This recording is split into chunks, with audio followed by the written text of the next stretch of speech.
મારું નામ કનુભાઈ જાદવભાઈ લુણાગરિયા, ગામ લાપાળિયાનો રહેવાસી છું. અત્યારે હું ગામમાં જ રહું છું, પણ મારા છોકરાએ 4 વર્ષ પહેલાં બાબુભાઈ કેરૈયા પાસેથી 3 લાખ રૂપિયા વ્યાજે લીધેલા અને પછી એણે વ્યાજ ચડાવી રૂપિયા 12 લાખ કાઢ્યા. મેં એને 12 લાખ રૂપિયા લોન કરીને આપી દીધેલા. છતાંય એણે ધમકી મારી અને મારી પાસેથી મારી જીવાની જમીન 9 વીઘા એણે બાનાખત કરી લીધેલું અને હાલ એમાં ગયા વર્ષે એણે કપાસ વાવેલો અને પછી એણે મારી ઉપર દાવો મૂક્યો કે મને જમીન ખાતે કરી દો.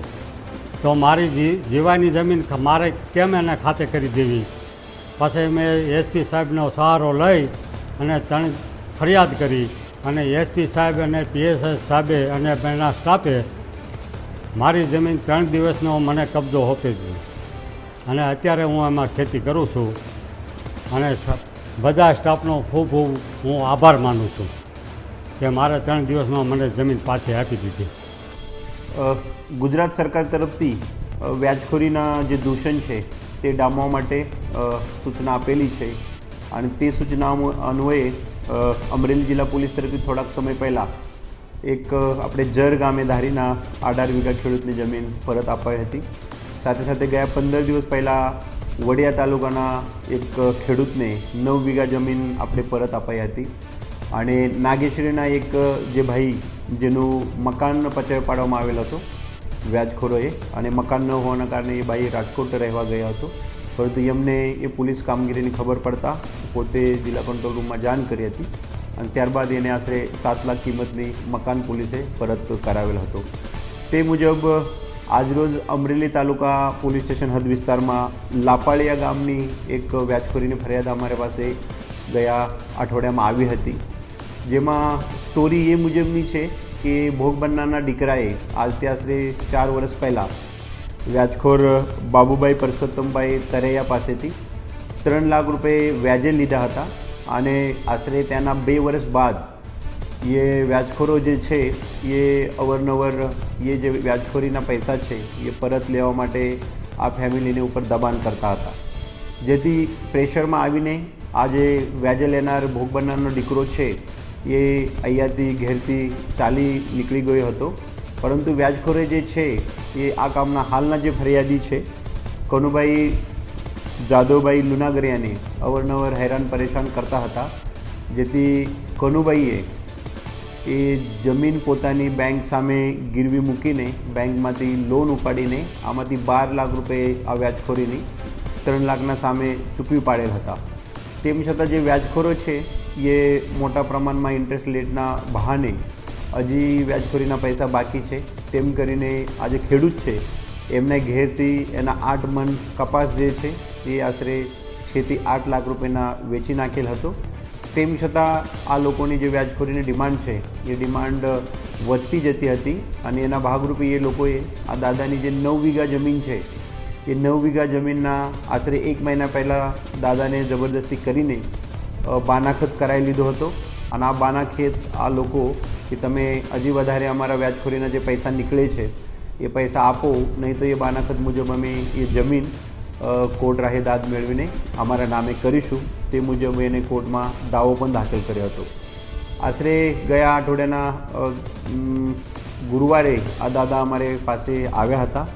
એ દાદાને જિલ્લા પોલીસે કંતપૂર્વક સાંભળ્યા હતો.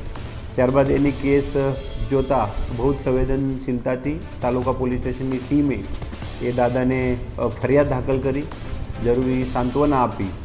કેસ બાબતે માનનીય રાજ્ય સરકાર તરફની જે કડકાઈથી કામ કરવાની સૂચન છે તે મુજબ જિલ્લા પોલીસે અને સ્પેસિફિકલી અમરેલી તાલુકા પોલીસ સ્ટેશને બહુ જ કડકાઈથી કડક હાથે કામ લીધા, જેથી આ કામના જે આરોપીઓ છે બાબુભાઈ પરસોત્તમભાઈ તરૈયા નાઓએ વારંવાર આ કેસના જે અરજદાર છે કનુભાઈ લુણાગરિયા નાઓને સંપર્ક કરી કે ભાઈ અમારે અત્યારે તમારી જમીન જે છે એ અમે પરત આપવા તૈયાર છીએ, ભવિષ્યમાં પણ આ બાબતે અમે કોઈ પણ પ્રકારની તમે હેરાન પરેશાની નહીં કરીએ તેમ કરીને એક સમાધાન કરી લીધેલ છે. સાથે સાથે એ લોકોએ જે બાનાખત જમીનનું બનાવ્યું હતું એ બાનાકત પણ રજિસ્ટર ઓફિસમાંથી પરસ્પર સમજૂતીથી કેન્સલ કરેલ છે. કોડ દાવો જે હતો એ દાવો પણ આરોપીએ પરત સમજૂતીથી ખેંચેલ છે. એટલે એક જિલ્લા પોલીસે એક સરસ એવી જે ભોગ બનનાર હતા એની 9 વીઘા જમીન અને છેલ્લા 2 વર્ષથી એ જમીન આરોપી જે છે એ ગુનાના આરોપીએ પોતાના કબજે રાખ્યા હતી અને ભોગ બનનાર જે છે અમુક સમય માટે એના જે બીજા બાબો છે સુરત ત્યાં રહેવા ગયા હતા અને અમુક સમયથી અહીંયા પોતાના ઘેર રહેતા હતા. જેથી જિલ્લા પોલીસને એક વ્યાજખોરીના ચુંગલમાંથી બચાવવા માટે એક મુહિમ ઉપાડેલ છે. અમે સમગ્ર જિલ્લાના જે પણ ખેડૂતો છે, જે પણ મજૂરો છે, જે પણ ભોગ બનનાર છે, આપ સૌ જાણો છો ગયા અઠવાડિયામાં આ જિલ્લામાં 306ના 3 કેસીસ દાખલ થયેલ છે જે વ્યાજખોરીના જ છે. ધારીમાં એક વ્યક્તિએ વ્યાજખોરીના દબાવમાં આવીને દવા પીધેલી છે.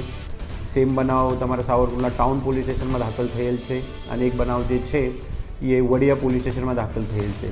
તો ફરીથી જિલ્લા પોલીસ તરફથી અમે બધાને આહવાન કરીએ છીએ, બધાને વિનંતી કરીએ છીએ કે આવું કોઈ પણ પ્રકારનું આપણા ઉપર પ્રેશર આવતું હોય છે, આપણા ભાઈએ, આપણા પાપાએ, આપણા કોઈ મિત્રએ આ પ્રકારનું વ્યાજખોરી પાસેથી પૈસા લીધેલ હોય અને આ પૈસા ચૂકવી નહીં શકતા હોય, એક અથવા વ્યાજખોરો આ પૈસા પરત લેવા માટે કોઈ પણ પ્રકારની ધાક ધમકી જબરદસ્તી કરતા હોય, તમારું બાનાખત બનાવેલું હોય છે, કોઈ વચોટી આ વખતે હેરાન પરેશાન કરતા હોય છે, તો તમે નજદીકના પોલીસ સ્ટેશન, અમારા જિલ્લા પોલીસ કંટ્રોલ રૂમ અથવા અમારા સમક્ષ અથવા મીડિયા થકી કોઈ પત્રકાર મિત્રને, કોઈ વકીલને આપ એ બાબત બતાવી શકો છો.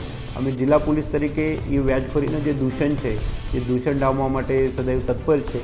સાથે સાથે અમે આ વિસ્તારના લોકોને, નાગરિકોને એ પણ આહવાન કરીએ છીએ કે જ્યારે તમારે પૈસાની જરૂરત હોય ત્યારે અહીંયા જે સંસ્થાત્મક બેંક છે જેના વ્યાજદર એક લિમિટેડ વ્યાજદર રહે છે, વ્યાજદરમાં એ પૈસા પૂરતા પ્રમાણમાં આપે છે. તો આ જે સંસ્થાત્મક સ્ટ્રક્ચર છે એના થકી આપ લોન લેવી જોઈએ. જે માટે પણ આ બાબતે આપને કંઈક જરૂરત રહેતી હોય તો જિલ્લા પ્રશાસન અને સ્પેશિયલ પોલીસ તંત્ર એ બાબતે પણ આપ સૌની મદદ કરશે. Thank you.